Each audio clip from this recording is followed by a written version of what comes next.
ಕಲ್ಪತರು ನಾಡಿನ ಜನತೆಗೆ ಹಳ್ಳಿ ಸುಖಭೋಜನ ಕಾರ್ಯಕ್ರಮಕ್ಕೆ ಸ್ವಾಗತ ಸುಸ್ವಾಗತ. ನಾವಿವತ್ತು ಬಂದಿದ್ದೀವಿ ಬನ್ನಿಹಳ್ಳಿ ಗ್ರಾಮಕ್ಕೆ. ಶ್ರೀ ಶಂಭುಲಿಂಗೇಶ್ವರ ಎಲೆಕ್ಟ್ರಿಕಲ್ಸ್ ಮಾಲೀಕರಾದಂತಹ ಕಿರಣ್ ಅವರ ಧರ್ಮಪತ್ನಿ ಸುರೇಖಾ ಅವರು ಇವತ್ತು ನಮ್ಮ ಜೊತೆ ಇದ್ದಾರೆ. ಅವರನ್ನ ಇವಾಗ ನಮ್ಮ ಕಾರ್ಯಕ್ರಮಕ್ಕೆ ಬರ್ಮಾಡ್ಕೊಳ್ಳೋಣ. ಸುರೇಖಾ ಅವರೇ, ನಮ್ಮ ಕಾರ್ಯಕ್ರಮಕ್ಕೆ ಸ್ವಾಗತ ಸುಸ್ವಾಗತ. Thank you. ಸುರೇಖಾ ಅವರೇ, ಇವತ್ತು ನಮ್ಮ ಹಳ್ಳಿ ಸುಖ ಭೋಜನ ಕಾರ್ಯಕ್ರಮದಲ್ಲಿ ನೀವು ನಮ್ಮ ವೀಕ್ಷಕರಿಗೋಸ್ಕರ ಯಾವ ಒಂದು ಸ್ಪೆಷಲ್ ಡಿಶ್ ನ ಹೇಳ್ಕೊಡ್ಬೇಕು ಅಂತ ಅನ್ಕೊಂಡಿದ್ದೀರಾ? ನಾನಿವತ್ತು ಹೆಲ್ದಿ ಅಂಡ್ ಟೇಸ್ಟಿ ಸಿರಿಧಾನ್ಯದಲ್ಲಿ ಒಂದು ವಿಧವಾದಂತ ನವಣೆಯ ಬಿಸಿಬೇಳೆ ಬಾತ್ ಮಾಡೋದು ಹೇಗೆ ಅಂತ ಹೇಳ್ಕೊಡ್ಬೇಕು. ಓಕೆ ವೀಕ್ಷಕರೇ, ಇವತ್ತು ನಮ್ಮ ಸುರೇಖಾ ಅವರು ಸಿರಿಧಾನ್ಯದಲ್ಲಿ ಒಂದು ಧಾನ್ಯ ಆದಂತಹ ನವಣೆನ ಯೂಸ್ ಮಾಡಿಕೊಂಡು ಯಾವ ರೀತಿ ಸ್ಪೆಷಲ್ ಆಗಿ ನಾವು ಬಿಸಿಬೇಳೆ ಬಾತ್ನ ಮಾಡೋದು ಅಂತ ಹೇಳ್ಕೊಡ್ಲಿಕ್ಕೆ ಬಂದಿದ್ದಾರೆ. ಸುರೇಖಾ ಅವರೇ, ಅದಕ್ಕೆ ಯಾವೆಲ್ಲ ಪದಾರ್ಥಗಳು ಬೇಕು ಅಂತ ನಮ್ಮ ವೀಕ್ಷಕರಿಗೆ ತಿಳಿಸ್ಕೊಡ್ತೀರಾ? ನವಣೆ ಬಿಸಿಬೇಳೆ ಬಾತ್ಗೆ ಬೇಕಾಗೋ ಪದಾರ್ಥಗಳು: ನವಣೆ, ತೊಗರಿಬೇಳೆ, ಈರುಳ್ಳಿ, ಚಿಟಿಕೆ ಇಂಗು, ಎಣ್ಣೆ, ತುಪ್ಪ, ಬೀನ್ಸ್, ಕ್ಯಾರೆಟ್, ಟೊಮ್ಯಾಟೊ, ಕ್ಯಾಪ್ಸಿಕಮ್, ಬಟಾಣಿ, ನವಿಲುಕೋಸು, ರುಚಿಗೆ ತಕ್ಕಷ್ಟು ಉಪ್ಪು, ಶೇಂಗಾ ಬೀಜ, ಗೋಡಂಬಿ, ಹುಣಸೆಹಣ್ಣು, ಬ್ಯಾಡಗಿ ಮೆಣಸಿನ್ಕಾಯಿ, ಕರಿಬೇವು, ಸಾಸಿವೆ, ಬೆಲ್ಲ, ಬಿಸಿಬೇಳೆ ಬಾತ್ ಪೌಡರ್. ನೋಡಿದ್ರಲ್ಲ ವೀಕ್ಷಕರೇ, ಈಗ ನವಣೆ ಬಿಸಿಬೇಳೆ ಬಾತ್ ಮಾಡಲು ಯಾವ್ಯಾವ ಪದಾರ್ಥಗಳು ಬೇಕು ಅಂತ. ಈಗ ಇದನ್ನ ಯಾವ ರೀತಿ ಮಾಡೋದು ಅಂತ ತಿಳ್ಕೊಳ್ಳೋಣ. ಸುರೇಖಾ ಅವರೇ, ನಾವು ಹೇಗ್ ಮಾಡೋದು ಅಂತ ತೋರಿಸ್ಕೊಡ್ತೀರಾ? ಫಸ್ಟು ಒಂದು ಕುಕ್ಕರ್ ತಗೊಂಡು 1 ಕಪ್ ನವಣೆ ಹಾಕೊಳ್ಳೋಣ. ಎಷ್ಟು ನವಣೆ ತಗೊಂಡಿರ್ತೀವೋ ಅಷ್ಟೇ ತೊಗರಿಬೇಳೆ ತಗೋಬೇಕು. ಈಗ ನೀವು ನವಣೆ ಎಷ್ಟು ತಗೊಂಡಿದ್ದೀರಾ? 1 ಕಪ್ ಅಷ್ಟು. 1 ಕಪ್. ಅದೇ 1 ಕಪ್ ಅಲ್ಲಿ ತೊಗರಿಬೇಳೆ ತಗೊಂಡಿದ್ದೀರಾ? ಓಕೆ. ಎರಡನ್ನು ಫಸ್ಟ್ 2 ಸಲ ಚೆನ್ನಾಗಿ ವಾಶ್ ಮಾಡ್ಕೊಳ್ಳೋಣ. ಓಕೆ. ಈಗ ನವಣೆ ತೊಗರಿಬೇಳೆನ ತೊಳ್ಕೊಂಡಿದೀವಿ. ಓಕೆ. ಇದಕ್ಕೆ ಇವಾಗ ಬೀನ್ಸ್ 1 ಕಪ್, ಕ್ಯಾರೆಟ್, ಬಟಾಣಿ, ನವಿಲುಕೋಸು ಇದಿಷ್ಟು ಹಾಕೊಂಡು ನಾವು ಯಾವ ಕಪ್ಪಲ್ಲಿ ನವಣೆ ತಗೊಂಡಿರ್ತೀವೋ ಅದರ 5 ಭಾಗದಷ್ಟು ನೀರು ಹಾಕೋಬೇಕು. 5 ಭಾಗದಷ್ಟು. ಓಕೆ. ಅವಾಗ ತುಂಬಾ ಚೆನ್ನಾಗಿ ಬೇಯುತ್ತೆ. ಅದು ಬಿಸಿಬೇಳೆ ಬಾತ್ ಸ್ವಲ್ಪ ಮೆತ್ತಗೆ ಇರ್ಬೇಕಲ್ಲ, ಹಂಗಾಗಿ ನೀರ್ ಜಾಸ್ತಿ ಹಾಕೋಬೇಕು. ಕನ್ಸಿಸ್ಟೆನ್ಸಿನಲ್ಲೂ ಸ್ವಲ್ಪ ತೆಳು ಇರ್ಬೇಕಲ್ಲ, ಅದಕ್ಕೋಸ್ಕರ ನೀರು ಸ್ವಲ್ಪ ಜಾಸ್ತಿ ಹಾಕೊಂಡ್ರೆ ಚೆನ್ನಾಗಿರುತ್ತೆ. ಓಕೆ.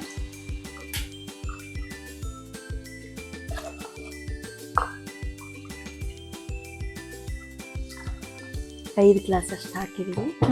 ಈಗ ತರಕಾರಿಗಳನ್ನ ಮಾತ್ರ ಬೇಯಿಸ್ಕೊತಿದ್ದೀರಾ? ಒಗ್ಗರಣೆಗೆ ಹಾಕೋಂಥದ್ದನ್ನೆಲ್ಲ ಈರುಳ್ಳಿ, ಟೊಮೆಟೊ ಮತ್ತೆ ಕ್ಯಾಪ್ಸಿಕಮ್ ಎಲ್ಲ? ಹೌದೌದು. ಓಕೆ. ಇವಾಗ ಇದನ್ನ 3 ವಿಷಲ್ ಕೂಗಿಸ್ಕೊಳ್ಳೋಣ. ಸುರೇಖಾ ಅವರೇ, ಈಗ ಅದು 3 ವಿಷಲ್ ಆಗ್ಬೇಕಲ್ವಾ?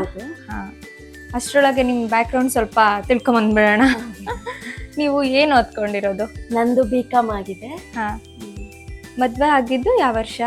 ಮದ್ವೆ ಆಗಿದ್ದು 2010 ನಲ್ಲಿ. 2011 ನಲ್ಲಿ ಮಗಳು ಪೋಷಿತಾ ಅಂತ 8th ಸ್ಟ್ಯಾಂಡರ್ಡ್ ಓದ್ತಾ ಇದ್ದಾಳೆ, ದೀಕ್ಷಾ ಹೆರಿಟೇಜ್ ಸ್ಕೂಲ್ ಅಲ್ಲಿ. ಮಗ 2nd ಸ್ಟ್ಯಾಂಡರ್ಡ್. ಇಬ್ರು ಮಕ್ಕಳ? ಮಗ ಶಶಾಂಕ್ ಅಂತ. ಅವ್ನ ಎಷ್ಟನೇ ಕ್ಲಾಸು? ಅವ್ನು 2nd ಸ್ಟ್ಯಾಂಡರ್ಡ್. ನಿಮ್ಮ ಮನೆಯವ್ರು ಏನ್ ಮಾಡ್ಕೊಂಡಿದ್ದಾರೆ?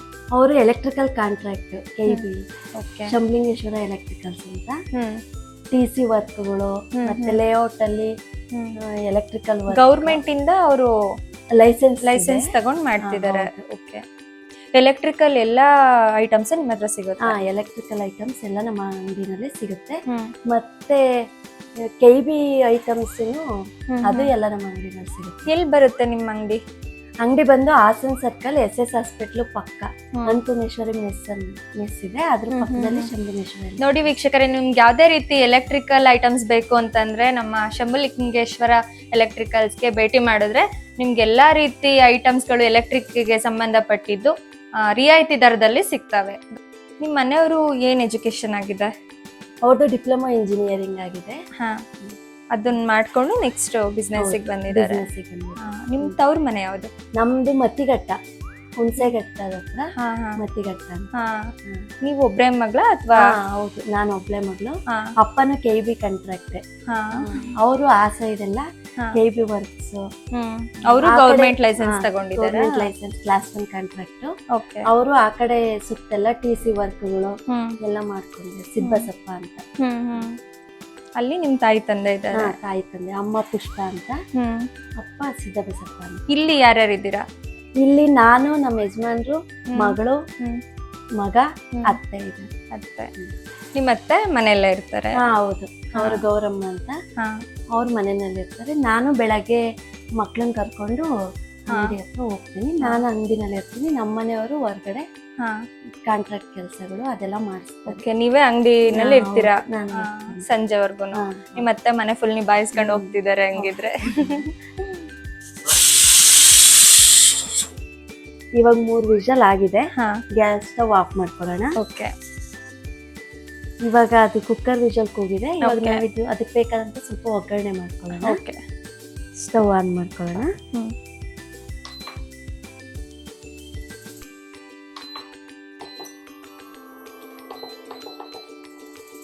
ಫಸ್ಟು ತುಪ್ಪ ಹಾಕೊಳ್ಳೋಣ. 2 ಸ್ಪೂನ್ ತುಪ್ಪ. ಇದರಲ್ಲಿ ಗೋಡಂಬಿ ಫಸ್ಟ್ ಹಾಕೊಳ್ಳೋಣ. ತುಪ್ಪದಲ್ಲಿ ಫ್ರೈ ಮಾಡ್ಕೊಂತಿದ್ದೀರಾ ಗೋಡಂಬಿ? ಇದು ಟೈಮಿಂಗ್ಸ್ ಇದೆಯಲ್ಲ, AMC ಕುಕ್ಕರ್ ಅಂತ ಇದೆ. ಟೈಮಿಂಗ್ಸ್ ಎಲ್ಲ ಸೆಟ್ ಆಗುತ್ತೆ? ಇದು AMC ಪಾತ್ರೆ. ನನ್ಗೆ ಒಂದ್ 6 ಇಯರ್ಸ್ ಬ್ಯಾಕ್ ನಾನ್ ತಗೊಂಡಿದ್ದನ್ನ. ಇದರಿಂದ BP ಶುಗರ್ಗೆ ಎಲ್ಲದಕ್ಕೂ ಒಳ್ಳೇದು ಅಂತ ತಗೊಂಡಿದ್ದು. ಆಮೇಲೆ ವಿತೌಟ್ ಆಯಿಲ್ ಕೂಡ ಅಡ್ಗೆ ಮಾಡ್ಬೋದು ಇದರಲ್ಲಿ. ಆಯಿಲ್ ಹಾಕದಲ್ಲೇನೆ ಮಾಡ್ಬೋದು. ಅಥವಾ ಡಯಟ್ ಪ್ಲಾನಿಂಗ್ ಅವ್ರಿಗೆ ತುಂಬಾ ಚೆನ್ನಾಗಿರುತ್ತೆ ಇದು. ಆಯಿಲ್ ಜಸ್ಟ್ 1 ಸ್ಪೂನ್ ಹಾಕಿದ್ರೆ ಸಾಕು. ಆಯಿಲ್ ಹಾಕಿ ಉಪ್ಪು, ಆದಷ್ಟು ಬೇಗನೂ ಆಗುತ್ತೆ. ತುಪ್ಪ ಕಾದಿ. ನೀವು ಎಣ್ಣೆ ಯೂಸ್ ಮಾಡ್ದಲ್ಲ ಯಾವ್ದಾದ್ರು ಅಡ್ಗೆ ಮಾಡಿದ್ದೀರಾ? ಉಪ್ಪಿಟ್ಟು ಅದೆಲ್ಲ ಮಾಡ್ಕೊಂಡು. ಈರುಳ್ಳಿ ಎಲ್ಲ ಚೆನ್ನಾಗಿ ಫ್ರೈ ಆಗುತ್ತೆ. ಇದು ಟೈಮಿಂಗ್ಸ್ ತೋರಿಸುತ್ತೆ. ಇದು ಇಲ್ಲಿ 98 ಅಂತ ಇದೆ. ಅಲ್ಲಿ ರೆಡ್ 98 ಬಂದ್ರೆ ರೆಡಿ ಆಗಿದೆ ಅಂತ. ಓಕೆ. ಹೌದು. ಗೋಡಂಬಿನ ತುಪ್ಪದಲ್ಲಿ ಕರ್ಕೊಂಡ್ರೆ ಟೇಸ್ಟ್ ತುಂಬಾ ಚೆನ್ನಾಗಿರುತ್ತೆ.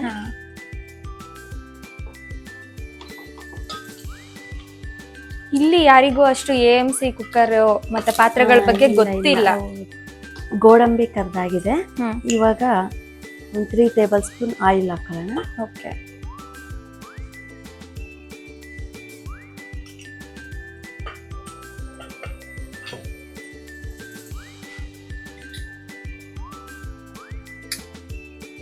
ಆಯಿಲ್ ಕಾದಿದೆ. ಸಾಸಿವೆ,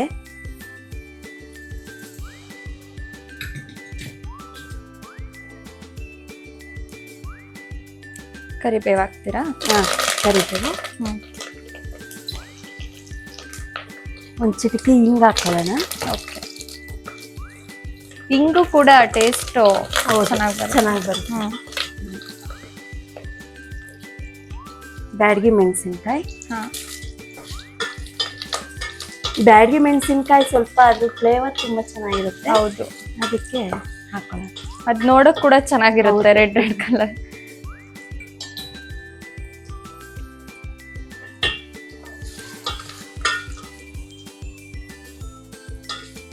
ಕಡಲೆ ಬೀಜ,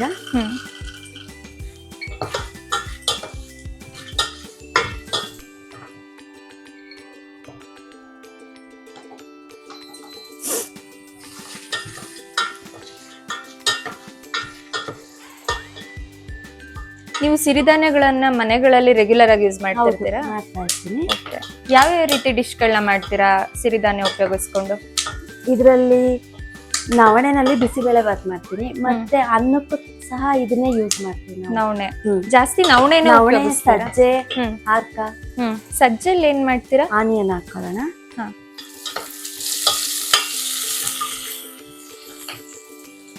ಸಜ್ಜೆನಲ್ಲಿ ಮಾಮೂಲಿ ಅನ್ನ ಮಾಡ್ತೀನಿ. ಅನ್ನ ಮಾಡಿ ಮಾಮೂಲಿ ಸಾಂಬಾರ್ಗೆನೆ ಹಾಕೊಂಡು ಯೂಸ್ ಮಾಡ್ತೀವಿ. ಓಕೆ. ಮತ್ತೆ ಅದರಲ್ಲಿ ಉಪ್ಪಿಟ್ಟು ಮಾಡ್ತೀನಿ ಒಂದ್ಸಲ. ಮತ್ತೆ ಟೊಮೊಟೊ ಬಾತು, ಪಲಾವು ಎಲ್ಲಾನು ಮಾಡ್ತೀವಿ. ನಮ್ಮನೆಯವ್ರಿಗೆ ತುಂಬಾ ಇಷ್ಟ ಇದು ಸಿರಿಧಾನ್ಯದ ಅಡಿಗೆ ಅಂದ್ರೆ. ಓಕೆ. ಮಕ್ಳು ಸ್ವಲ್ಪ ತಿನ್ನೋದಕ್ಕೆ ಇದ್ ಮಾಡ್ತಾರೆ. ಅವರಿಗೆ ಫುಲ್ಲು ಒಂಥರ ಜಂಕ್ ಫುಡ್ ತರ ಇಷ್ಟಪಡ್ತಾರೆ.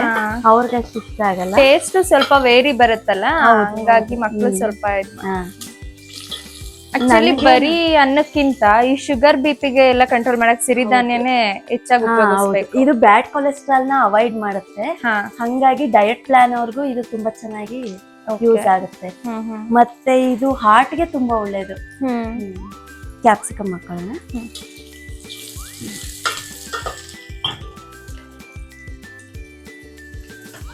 ಮತ್ತೆ ಗ್ಯಾಸ್ಟ್ರಿಕ್ ಬರಲ್ಲ ಅಂತ ನವಣೆ ಯೂಸ್ ಮಾಡೋದ್ರಿಂದ ಗ್ಯಾಸ್ಟ್ರಿಕ್ ಅವಾಯ್ಡ್ ಆಗುತ್ತೆ. ಹಿಂದಿನ ಕಾಲದಲ್ಲಿ ಅದಕ್ಕೆ ಎಲ್ಲ ತುಂಬಾ ಚೆನ್ನಾಗಿ ಗಟ್ಟಿ ಇರ್ತಾ ಇದ್ರು, ಮತ್ತೆ ಸ್ಲಿಮ್ ಆಗು ಇರ್ತಾ ಇದ್ರಲ್ಲ ಅವಾಗೆಲ್ಲ.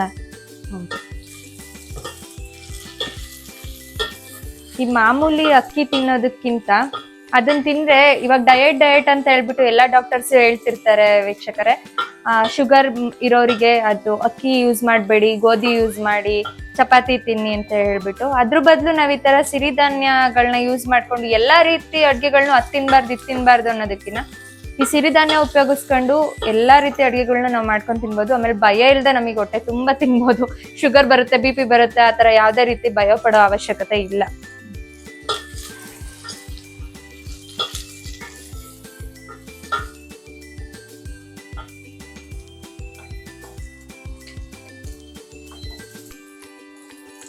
ನೀವ್ ಎಷ್ಟು ವರ್ಷದಿಂದ ಈ ಸಿರಿಧಾನ್ಯಗಳೆಲ್ಲ ಯೂಸ್ ಮಾಡ್ತಿದ್ದೀರಾ?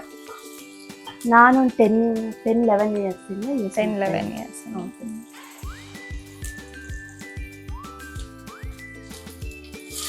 ಟೊಮೊಟೊ ಹಾಕೊಳ್ಳೋಣ.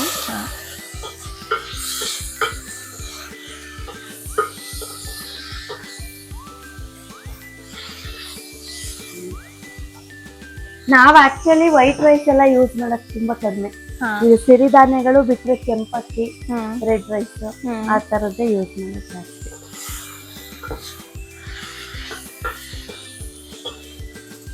ಇನ್ಯಾವೆಲ್ಲ ಸ್ಪೆಷಲ್ ಡಿಶ್ ಅಂದ್ರೆ ಸ್ವೀಟ್ಸ್ ಅಲ್ಲಿ, ಖಾರದಲ್ಲಿ ಯಾವ ರೀತಿ ಸ್ಪೆಷಲ್ ಡಿಶ್ ನ ಮಾಡ್ತೀರಾ ಮನೆಯಲ್ಲಿ?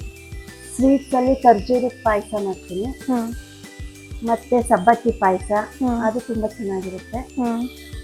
ಮತ್ತೆ ಬ್ರೆಡ್ ಪಕೋಡ ಅಂತ ನನ್ನ ಮಗಳು ಸ್ಕೂಲಿಂದ ಬಂದ್ರೆ ಸಂಜೆ ಸ್ನಾಕ್ಸ್ ಅಂತ ಇರ್ತಾಳೆ, ಹಂಗಾಗಿ ಬ್ರೆಡ್ ಪಕೋಡ. ಮತ್ತೆ ಅವಳು ತುಂಬಾ ಚೆನ್ನಾಗಿ ಪಿಜ್ಜಾ ಎಲ್ಲ ಮಾಡ್ತಾಳೆ. ಸಂಡೆ ಬಂತಂದ್ರೆ ಗೋಲ್ಗಪ್ಪ, ಪಿಜ್ಜಾ ಅದೆಲ್ಲ ಕೇಳ್ತಾ ಇರ್ತಾಳೆ. ಹೊರಗಡೆ ತಿನ್ನೋದಕ್ಕಿಂತ ಮನೇಲಿ ಮಾಡ್ಕೊಂಡು ತಿನ್ನೋದು ಒಳ್ಳೇದಲ್ವಾ? ಹಂಗಾಗಿ ಔಟ್ ಸೈಡ್ ತುಂಬಾ ಕಡಿಮೆ ತಗೊಳ್ಳೋದು, ಮನೆಯಲ್ಲೇ ಎಲ್ಲ ಮಾಡ್ತಾಳೆ. ಫ್ರೈ ಆಗ್ತಾ ಇದೆ. ಇವಾಗ ಟೊಮೊಟೊ, ಕ್ಯಾಪ್ಸಿಕಮ್ ಎಲ್ಲ ಚೆನ್ನಾಗಿ ಫ್ರೈ ಆಗಿದೆ. ಇವಾಗ ಹುಣಸೆ ರಸ ಹಾಕೊಳ್ಳೋಣ. ಟೊಮೊಟೊ ಹಾಕಿರೋದ್ರಿಂದ ಇದನ್ನ ಸ್ವಲ್ಪ ಹಾಕೊಂಡ್ರೆ ಸಾಕಾಗುತ್ತೆ. ಹುಳಿ ಟೊಮೊಟೊ ಇದ್ರೆ ಸ್ವಲ್ಪ ಪ್ರಮಾಣದಲ್ಲಿ ಆಗುತ್ತೆ. ಸ್ವೀಟ್ ಅಂತ ಅಂದ್ರೆ ಸ್ವಲ್ಪ ಜಾಸ್ತಿ ಬೇಕಲ್ಲ, ಸಾಕಾಗುತ್ತೆ. ಓಕೆ. ಇವಾಗ ಬಿಸಿಬೇಳೆಬಾತ್ ಪೌಡರ್ ಹಾಕೊಳ್ಳೋಣ. ಬಿಸಿಬೇಳೆಬಾತ್ ಪೌಡರ್ ನೀವು ಮನೆಯಲ್ಲೇ ಮಾಡ್ಕೊಂಡಿದ್ರಾ? ಹೌದು, ನಾನು ಮನೆಯಲ್ಲೇ ಮಾಡ್ಕೊತೀನಿ. ಓಕೆ. ಮನೆಯಲ್ಲೇ ಮಾಡೋದು ಒಳ್ಳೇದಲ್ವಾ? ಈ ಪ್ರಿಸರ್ವೇಟಿವ್ಸ್ ಹಾಕೋದು ಎಲ್ಲ ಮಾಡಿರ್ತಾರೆ. ಇದು 1 ನಿಮಿಷ ಫ್ರೈ ಆಗ್ಬಿಡ್ಲಿ. ಸ್ವಲ್ಪ ಬೆಲ್ಲ ಹಾಕೊಳ್ಳೋಣ.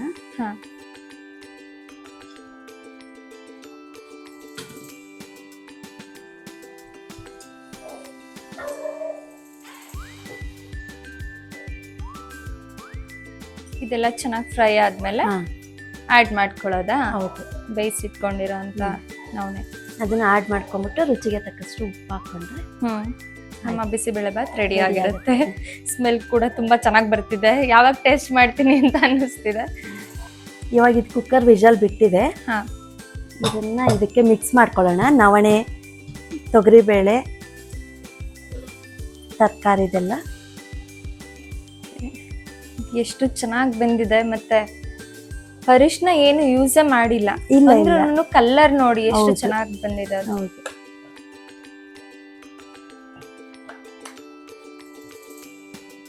ಸ್ವಲ್ಪ ತೆಳುನೇ ಬಂದಿದೆ. ಹೌದು, ಬಿಸಿಬೇಳೆಬಾತ್ ಸ್ವಲ್ಪ ತೆಳು ಇರ್ಬೇಕಲ್ಲ. ಕನ್ಸಿಸ್ಟೆನ್ಸಿ ಕರೆಕ್ಟ್ ಆಗಿದೆ. ಬೇಕು ಅಂತಂದ್ರೆ ಇನ್ನ ಸ್ವಲ್ಪ ನೀರು ಆಡ್ ಮಾಡ್ಕೊಳ್ಳೋಣ. ನೋಡೋಕೆ ಏನ್ ಸಕ್ಕತ್ತಾಗಿ ಕಾಣಿಸ್ತಿದೆ.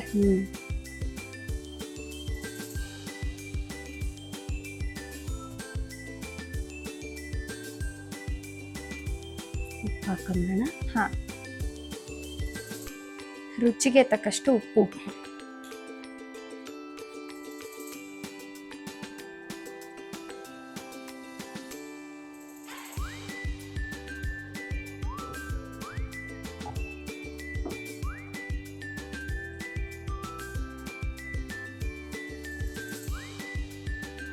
ಸ್ಮೆಲ್ ಅಂತೂ ತುಂಬಾ ಚೆನ್ನಾಗಿ ಬರ್ತಿದೆ. ಹೌದು.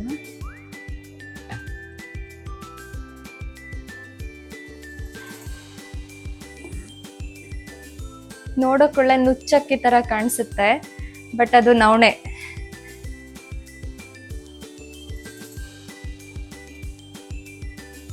ಇದನ್ನ ನಾನು ಬಿಸಿಬೇಳೆಭಾತ್ ಮಾಡಿದ್ರೆ ನಮ್ಮ ಮನೆಯವ್ರಿಗೆ ಬಿಸಿಬೇಳೆಭಾತ್ ಅಂದ್ರೆ ಇಷ್ಟ. ಅವ್ರು ನೈಟ್ ಬಂದು ಮತ್ತೆ ಇದೇ ತಿಂತಾರೆ. ಚೆನ್ನಾಗಿರುತ್ತೆ. ಹೌದು. ಸುರೇಖಾ ಅವರೇ, ಇವಾಗ ನಮ್ಮ ಬಿಸಿಬೇಳೆಭಾತ್ ಆಗಿದ್ಯಾ? ready ನೋಡಿ ಆಗಿದೆ. ವೀಕ್ಷಕರೇ, ನವಣೆ ಬಿಸಿಬೇಳೆಭಾತ್, ನವಣೆನ ಉಪಯೋಗಿಸಿ ಯಾವ ರೀತಿ ಬಿಸಿಬೇಳೆಭಾತ್ ಮಾಡೋದು ಅಂತ ತಿಳ್ಕೊಂಡಿದೀವಿ. ಈಗ ಅದು ಹೇಗಿದೆ ಅಂತ ಟ್ರೈ ಮಾಡಿ ನೋಡೋಣ ಬನ್ನಿ. ಘಮ ಘಮ ಅಂತ ಇದೆ. ಹೌದು, ನೋಡೋಕ್ಕೂ ಅಷ್ಟೇ ತುಂಬಾ ಕಲರ್ಫುಲ್ ಆಗಿದೆ. ಹೌದು, ಯಾವುದೇ ರೀತಿ ಅರಿಶಿನ ಯಾವುದು ಯೂಸ್ ಮಾಡಿಲ್ಲ ಇದು. ಹೌದು.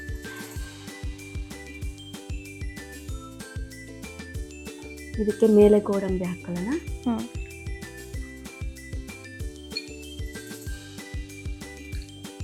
ತುಪ್ಪ ಆ್ಯಡ್ ಮಾಡ್ಕೊಳ್ಳೋಣ. ಓಕೆ. ಆಕ್ಚುಲಿ ನನ್ನ ಮಗಳಿಗೆ ತುಪ್ಪ ಅಂದ್ರೆ ಇಷ್ಟ ಇಲ್ಲ, ಅದಕ್ಕೋಸ್ಕರ ನಾನು ಅಡ್ಗೆನಲ್ಲಿ ಹಾಕಿದ್ರೆ ಅದ್ರ ಸ್ಮೆಲ್ಗೆನೆ ತುಪ್ಪ ಹಾಕಿದ್ದಾರೆ ಅಂತ ಅಂತಾಳೆ. ಅದಕ್ಕೆ ನಾನೆಲ್ಲ ರೆಡಿ ಆದ್ಮೇಲೆ ತುಪ್ಪ ಹಾಕ್ಬಿಟ್ಟು ಮಿಕ್ಸ್ ಮಾಡ್ಬಿಡ್ತೀನಿ. ಯಾವ್ದೇ ತಿಂಡಿ ಮಾಡಿದ್ರು ಅದನ್ನೇ ಮಾಡೋದು. ವಾವ್, ನೋಡ್ಲಿಕ್ಕೆ ತುಂಬಾ ಚೆನ್ನಾಗಿ ಕಾಣಿಸ್ತಿದೆ. ಬೂಂದಿ ಖಾರ. ಬಿಸಿಬೇಳೆಭಾತ್ಗೆ ಮ್ಯಾಚ್ ಅಂತಂದ್ರೆ ಬೂಂದಿ ಖಾರ. ಹೌದು. ಬಿಸಿ ಬಿಸಿಯಾದ ಬಿಸಿಬೇಳೆಭಾತ್ ರೆಡಿಯಾಗಿದೆ. ಟೇಸ್ಟ್ ಮಾಡಿ ಹೇಳಿ ಹೇಗಿದೆ ಅಂತ. Thank you so much Surekha ಅವರೇ. ನಿಮ್ಮ ಈ ಬ್ಯುಸಿ ಶೆಡ್ಯೂಲಲ್ಲಿ ಕೂಡ ನನಗೋಸ್ಕರ ನೀವು ಬಿಸಿಬೇಳೆಭಾತ್ ಮಾಡಿಕೊಟ್ಟಿದ್ದೀರಾ. ಆ್ಯಕ್ಚುಲಿ ನಾನು ನಿಮಗೆ ಥ್ಯಾಂಕ್ಸ್ ಹೇಳಬೇಕು, ನನಗೆ ಈ ಆಪರ್ಚುನಿಟಿ ಕೊಟ್ಟಿದ್ದಕ್ಕೆ. ನಿಮಗಷ್ಟು ಇಂಟ್ರೆಸ್ಟ್ ಇದೆಯಲ್ಲ. ಹೌದು.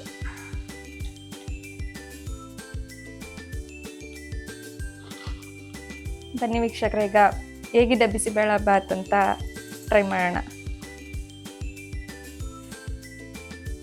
ತುಂಬಾ ಬಿಸಿಯಾಗಿದೆ ಬಿಸಿಬೇಳೆಭಾತ್.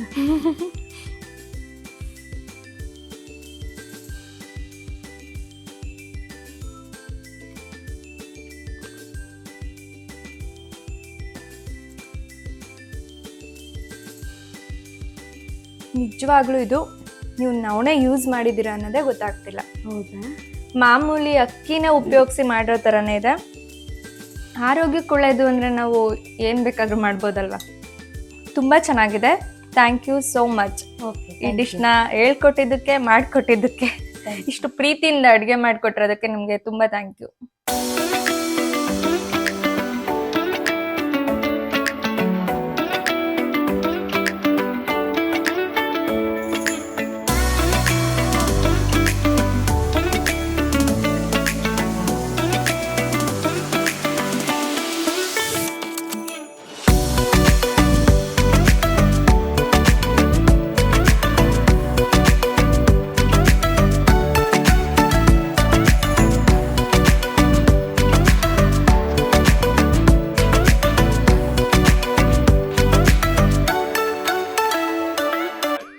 ನೋಡಿದ್ರಲ್ಲ ವೀಕ್ಷಕರೇ, ನವಣೆ ಬಿಸಿಬೇಳೆಭಾತ್ ಹೇಗ್ ಮಾಡೋದು ಅಂತ.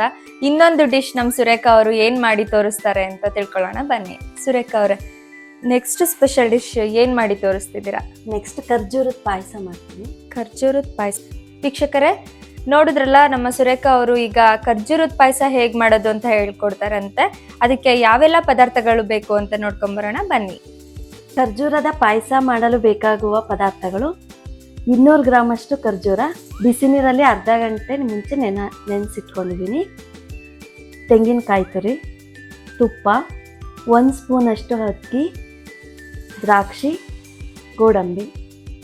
ನೋಡಿದ್ರಲ್ಲ ವೀಕ್ಷಕರೇ, ಈಗ ಖರ್ಜೂರದ ಪಾಯಸ ಮಾಡೋಕ್ಕೆ ಯಾವೆಲ್ಲ ಪದಾರ್ಥಗಳು ಬೇಕು ಅಂತ. ಈಗ ಅದನ್ನ ಹೇಗ್ ಮಾಡೋದು ಅಂತ ತಿಳ್ಕೊಳ್ಳೋಣ ಬನ್ನಿ. ಸುರೇಖಾ ಅವರೇ, ಏನ್ ಮಾಡ್ಬೇಕು ನೆಕ್ಸ್ಟ್? ಇವಾಗ ಫಸ್ಟ್ ಒಂದು ಮಿಕ್ಸಿ ಜಾರ್ ತಗೊಂಡು ಖರ್ಜೂರವನ್ನ, ನೆನೆಸಿಟ್ಕೊಂಡಿರೋ ಖರ್ಜೂರವನ್ನ ಗ್ರೈಂಡ್ ಮಾಡ್ಕೊಂಬರೋಣ. ಬಿಸಿ ನೀರಲ್ಲಿ ಅರ್ಧ ಗಂಟೆ ನೆನೆಸಿಟ್ಕೊಂಡಿದ್ದೀರಾ? ಚೆನ್ನಾಗಿ ನೆಂದಿದೆ. ಸೀಡ್ಲೆಸ್ ತಗೊಂಡ್ ಬರ್ಬೋದು, ಅಥವಾ ನಾವು ಇದು ನೆನಾಕಿ ಆದ್ಮೇಲೆ ಈಗ ನೆಂದಿರುತ್ತಲ್ಲ ಆವಾಗ ಸೀಡ್ಸ್ ನ ರಿಮೂವ್ ಮಾಡ್ಕೋಬಹುದು. ನಾನೆಲ್ಲ ಸೀಡ್ಸ್ ಎಲ್ಲ ರಿಮೂವ್ ಮಾಡಿ ನೆನೆ ಹಾಕೊಂಡಿದ್ದೀನಿ.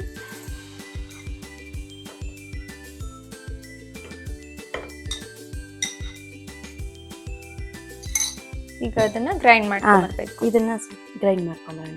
ಓಕೆ, ಈಗ ಇದು ಗ್ರೈಂಡ್ ಮಾಡ್ಕೊಂಡಾಗಿದೆ. ನೆಕ್ಸ್ಟ್ ಏನ್ ಮಾಡ್ತೀರಾ? ನೆಕ್ಸ್ಟ್ ಇವಾಗ ತುಪ್ಪ ಹಾಕೊಳ್ಳೋಣ. ಹಾ,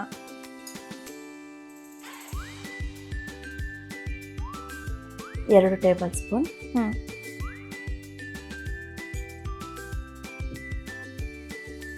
ತುಪ್ಪ ಬಿಸಿಯಾಗಿದೆ. ಇವಾಗ ದ್ರಾಕ್ಷಿ ಮತ್ತೆ ಗೋಡಂಬಿಯನ್ನ ಕರ್ಕೊಂಬರೋಣ. ದ್ರಾಕ್ಷಿ, ಗೋಡಂಬಿ ಎರಡನ್ನು ಇವಾಗ ಫ್ರೈ ಮಾಡ್ಕೊಳ್ಳೋಣ. ಓಕೆ, ಇವಾಗ ಗೋಡಂಬಿ ದ್ರಾಕ್ಷಿ ಚೆನ್ನಾಗಿ ಫ್ರೈ ಆಗಿದೆ. ಆಕ್ಚುಲಿ ಎಣ್ಣೆಗಿಂತ ತುಪ್ಪದಲ್ಲಿ ಕರೆದ್ರೆ ತುಂಬಾ ಟೇಸ್ಟ್ ಬರುತ್ತೆ. ಯಾವಾಗ್ಲೂ ಅಷ್ಟೇ, ಎಲ್ಲಾ ಸ್ವೀಟ್ಸಿಗೂ ನಾವು ತುಪ್ಪನೇ ಅಲ್ವಾ ಯೂಸ್ ಮಾಡೋದು ಜಾಸ್ತಿ.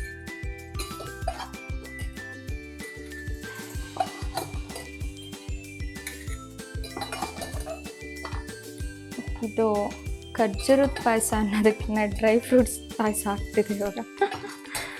ಡ್ರೈ ಫ್ರೂಟ್ಸ್ ಎಲ್ಲ ಜಾಸ್ತಿ ಇದ್ರೆ ಬಾಯಿ ಸಿಗ್ತಾ ಇದ್ರೆ ಚೆನ್ನಾಗಿರುತ್ತೆ. ಹೌದು. ನೆಕ್ಸ್ಟ್ ಏನ್ ಮಾಡ್ತೀರಾ? ಇವಾಗ ಗ್ರೈಂಡ್ ಮಾಡಿ ಇಟ್ಕೊಂಡಿರ್ತಕ್ಕಂಥ ಖರ್ಜೂರದ ಅದರೊಳಗೆ ಹಾಕೋಣ.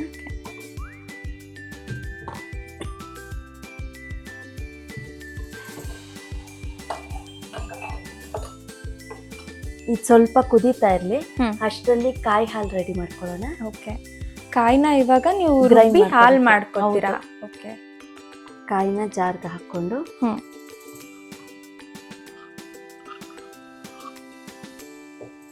ಸ್ವಲ್ಪ ನೀರು ಹಾಕೊಂಡ್ಬಿಟ್ಟು ಫಸ್ಟ್ ಒಂದ್ ರೌಂಡ್ ಕಾಯಿ ಹಾಲು ತೆಕ್ಕೊಳ್ಳೋಣ. ಓಕೆ, ಈಗ ಕಾಯಿನ ರುಬ್ಕೊಂಡಾಗಿದೆ. ಆಗಿದೆ. ಇದನ್ನ ಇವಾಗ ಹಾಲು ಮಾಡ್ಕೊಂಡ್ಬಿಡೋಣ, ಸೋಸ್ಕೊಳ್ಳೋಣ. ಓಕೆ, ಕಾಯಿ ಹಾಲು ತಕ್ಕೊಂತಿದೀವಲ್ಲ ಈಗ. ಹೌದು, ಇದು ಫಸ್ಟ್ ರೌಂಡ್. ಇದು ಗಟ್ಟಿಯಾಗಿ ಬರ್ಬೇಕಿದು ಕಾಯಿ ಹಾಲು. ಮತ್ತೆ ಇದನ್ನೇ ಮತ್ತೆ ತಕೊಂಡು ಸ್ವಲ್ಪ ನೀರು ಹಾಕೊಂಡು ಇನ್ನೊಂದ್ ರೌಂಡ್ ಗ್ರೈಂಡ್ ಮಾಡ್ಕೋಬೇಕು. ಓಕೆ, ಒಂಥರ ಡಿಫ್ರೆಂಟ್ ಆಗು ಇದೆ, ಈಸಿ ಆಗಿದೆ. ತುಂಬಾ ವೆರೈಟೀಸ್ ಪಾಯಸಗಳು ತಿಂದಿದೀವಿ, ಬಟ್ ಇದು ಖರ್ಜೂರದ ಪಾಯಸ ಡಿಫ್ರೆಂಟ್ ಆಗಿದೆ. ತುಂಬಾ ಬೇಗನೂ ಆಗುತ್ತೆ. ಹೌದು, ಬೇಕಿದ್ರೆ ಇದು ಕುಕ್ ಮಾಡ್ದಲ್ಲೇ ಖರ್ಜೂರದ ಹಾಲು ಕೂಡ ಮಾಡ್ಕೊಂಡು ಕುಡಿಬೋದು.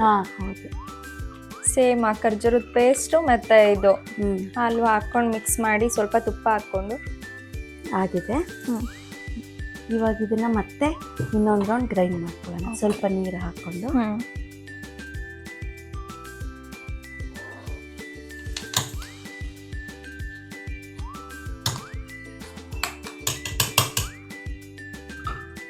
ಇನ್ನು ಸ್ವಲ್ಪ ನೀರು ಆಡ್ ಮಾಡ್ಕೊಳ್ಳೋಣ. ಇದೇ ರೀತಿ ಎಷ್ಟು ರೌಂಡ್ ತಗೋಬೇಕು? ಇನ್ನೊಂದು ರೌಂಡ್ ಆದ್ರೆ ಸಾಕು. 2 ರೌಂಡ್ ಸಾಕು. ಬೇಗ ಕೂಡ ಆಗುತ್ತೆ ಅಲ್ವಾ? ಹೌದು, ಇದನ್ನ ಗ್ರೈಂಡ್ ಮಾಡ್ಕೊಂಬರೋಣ. ಓಕೆ, ಇವಾಗ ಕಾಯಿ ಗ್ರೈಂಡ್ ಮಾಡ್ಕೊಂಡ್ ಬಂದಿದೀವಿ. ಓಕೆ, ಇದನ್ನು ಮತ್ತೆ ಕಾಯಿ ಹಾಲು ತಕ್ಕೊಳ್ಳೋಣ.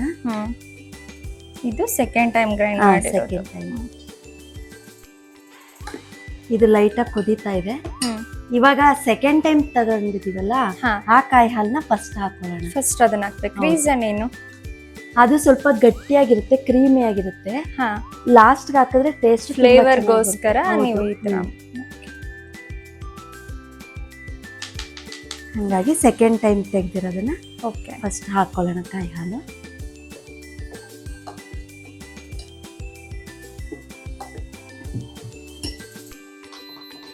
ಇದನ್ನ ಈಗ ಮತ್ತೆ ಕುದಿಸ್ಕೊಂತೀರಾ? ಇದನ್ನ ಇವಾಗ ತುಂಬಾ ಚೆನ್ನಾಗಿ ಕುದಿಸ್ಕೋಬೇಕು. ಅದನ್ನ ಆಮೇಲೆ ಹಾಕೊಳ್ಳೋಣ. ಬೆಲ್ಲ ಬೇಕಂದ್ರೆ ಹಾಕೋಬಹುದು, ಖರ್ಜೂರನೇ ತುಂಬಾ ಸ್ವೀಟ್ ಇರುತ್ತೆ. ಹೌದು, ಜಾಸ್ತಿ ಸ್ವೀಟ್ ಇಷ್ಟಪಡೋರಿಗೆ ಬೆಲ್ಲ ಬೇಕಂದ್ರೆ ಸ್ವಲ್ಪ 1 ಸ್ಪೂನ್ ಅಷ್ಟು ಸಾಕಾಗುತ್ತೆ. 1 ಸ್ಪೂನ್ ಅಷ್ಟು ಬೆಲ್ಲ ಹಾಕೋಣ. ಓಕೆ, ಸ್ವೀಟ್ ಬೇಡ ಅನ್ನೋರು ಸಾಕಾಗುತ್ತೆ. ಹೌದು, ಖರ್ಜೂರನೇ ತುಂಬಾ ಟೇಸ್ಟ್ ಇರುತ್ತಲ್ಲ. 1 ಸ್ಪೂನ್ ಹಾಕೊಳ್ಳೋಣ ಸಾಕು. ಓಕೆ,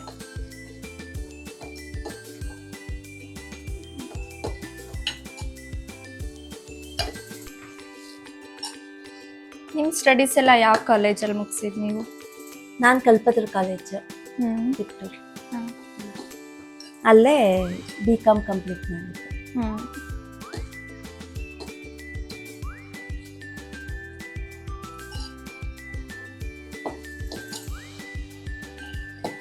ಈ ಖರ್ಜೂರದಲ್ಲಿ ಐರನ್ ಅಂಶ ತುಂಬಾ ಜಾಸ್ತಿ ಇರುತ್ತೆ, ಹೇರಳವಾಗಿರುತ್ತೆ. ಹೌದು, ಅದು ಎಲ್ರ ಬಾಡಿಗೂ ತುಂಬಾ ಇಂಪಾರ್ಟೆಂಟ್. ಈಗ ಡಾಕ್ಟರ್ ಹತ್ರ ಹೋದ್ರೆ ಕೈ ನೋವುತ್ತೆ, ಕಾಲ್ ನೋವುತ್ತೆ ಅಂತ ಐರನ್ ಟ್ಯಾಬ್ಲೆಟ್ಸ್ ಕೊಡ್ತಾರೆ, ಕ್ಯಾಲ್ಸಿಯಂ ಟ್ಯಾಬ್ಲೆಟ್ಸ್ ಕೊಡ್ತಾರೆ. ಅದ್ರ ಬದಲು ನಾವ್ ಈ ತರ ಡ್ರೈ ಫ್ರೂಟ್ಸಿಗೆ ದುಡ್ಡು ಜಾಸ್ತಿ ಆಗ್ಬೋದು, ಬಟ್ ಟ್ಯಾಬ್ಲೆಟ್ ತಗೊಳ್ಳೋದಕ್ಕಿನ್ನ ಏನಲ್ಲ ಅಲ್ವಾ? ಹೌದು. ಮಾಮೂಲಿ ಪಾಯಸಗಳಿಗಿಂತ ಈ ತರ ಮಾಡ್ಕೊಂತೀನಿ. ಹೌದು, ಮಕ್ಳುನು ಇಷ್ಟಪಡ್ತಾರೆ. ಏನೋ ಸಿಗಲ್ಲ ಅವ್ರಿಗೆ ಬಾಯಿಗೆಲ್ಲ, ಸುಮ್ನೆ ಪಾಯಸ ತರ ಸುಮ್ನೆ ಕುಡಿದ್ ಬಿಡ್ಬೋದು. ಮತ್ತೆ ಹೆಲ್ದಿ ಕೂಡ ಅಲ್ವಾ? ನಾವು ಜಾಸ್ತಿ ಬೆಲ್ಲನೂ ಯೂಸ್ ಮಾಡಂಗಿಲ್ಲ, ಸಕ್ಕರೆನೂ ಯೂಸ್ ಮಾಡಂಗಿಲ್ಲ, ನ್ಯಾಚುರಲ್ ಸ್ವೀಟ್. ಬರೀ ಡ್ರೈ ಫ್ರೂಟ್ಸ್ ಅಲ್ಲೇ ಆಗುತ್ತೆ. ಇವಾಗ ಕುದ್ದಿದೆ, ಇವಾಗ ಫಸ್ಟ್ ತಗೊಂಡಿದ್ವಲ್ಲ ಕಾಯಿ ಹಾಲು, ಅದನ್ನ ಹಾಕೋಣ.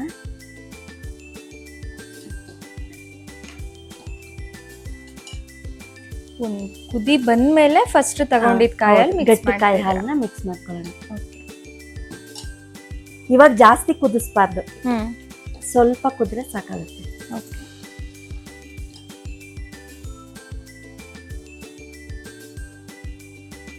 ಸಾಕನ್ಸುತ್ತಲ್ಲ, ಅಷ್ಟು ಆಫ್ ಮಾಡೋಣ. ಇವಾಗ ಕರ್ದಿರ್ತಕ್ಕಂಥ ಡ್ರೈ ಫ್ರೂಟ್ಸ್ನ ಹಾಕೊಳ್ಳೋಣ. ಓಕೆ,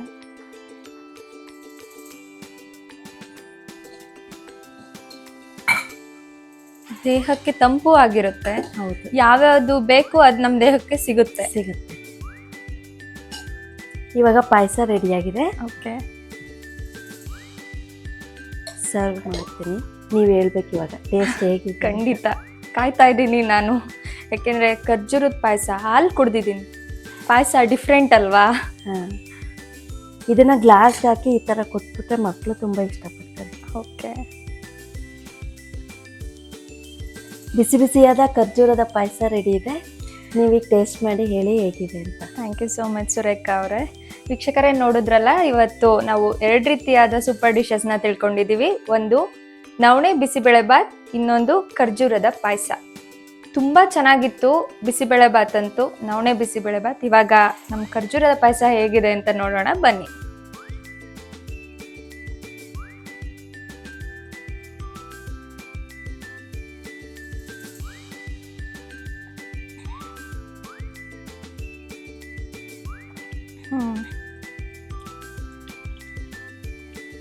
ನಮ್ಮ ಯಾವ ಪಾಯಸಕ್ಕೂ ಈ ಖರ್ಜೂರದ ಪಾಯಸ ಕಡಿಮೆ ಇಲ್ಲವೇ ಇಲ್ಲ. ಅಷ್ಟು ತುಂಬ ಚೆನ್ನಾಗಿದೆ, ದೇಹಕ್ಕೆ ತಂಪು ಕೂಡ, ಮತ್ತು ಐರನ್ ಕಂಟೆಂಟ್ ತುಂಬ ಜಾಸ್ತಿ ಇರೋದ್ರಿಂದ ಎಲ್ರಿಗೂ ತುಂಬ ಒಳ್ಳೆಯದು. ವೀಕ್ಷಕರೇ, ದಯವಿಟ್ಟು ಈ ರೆಸಿಪೀಸ್ನ ಟ್ರೈ ಮಾಡಿ ನೋಡಿ, ಹೆಲ್ದಿಯಾಗಿರಿ, ಪ್ರೀತಿಯಿಂದ ಅಡುಗೆ ಮಾಡಿ, ಹೊಟ್ಟೆ ತುಂಬ ಊಟ ಮಾಡಿ. ಇವತ್ತು ನಮ್ಮ ಸುರೇಖಾ ಅವರು ನನಗೆ ಪ್ರೀತಿಯಿಂದ ಅಡುಗೆ ಮಾಡಿಕೊಟ್ಟಿದ್ದಾರೆ, ಹೊಟ್ಟೆ ತುಂಬ ಊಟ ಮಾಡಿದ್ದೀವಿ. ತುಂಬ thank you so much Surekha ಅವರೇ. Thank you ma'am. ನಿಮಗೂ ಕೂಡ ನನಗೆ ಈ ಆಪರ್ಚುನಿಟಿ ಕೊಟ್ಟಿದ್ದಕ್ಕೆ ತುಂಬ ಥ್ಯಾಂಕ್ಸ್. Thank you. ಇದೇ ರೀತಿ ನೀವು ಕೂಡ ನಮ್ಮ ಹಳ್ಳಿ ಸುಖ ಭೋಜನ ಕಾರ್ಯಕ್ರಮದಲ್ಲಿ ಭಾಗವಹಿಸಲು ಆಸಕ್ತಿ ಇದ್ದರೆ ದಯವಿಟ್ಟು ನಮ್ಮ ಕಾಂಟ್ಯಾಕ್ಟ್ ನಂಬರ್ಗೆ ಕಾಂಟ್ಯಾಕ್ಟ್ ಮಾಡಿ. ಮತ್ತೆ ಸಿಗೋಣ ಮುಂದಿನ ಸಂಚಿಕೆಯಲ್ಲಿ. ಧನ್ಯವಾದಗಳು.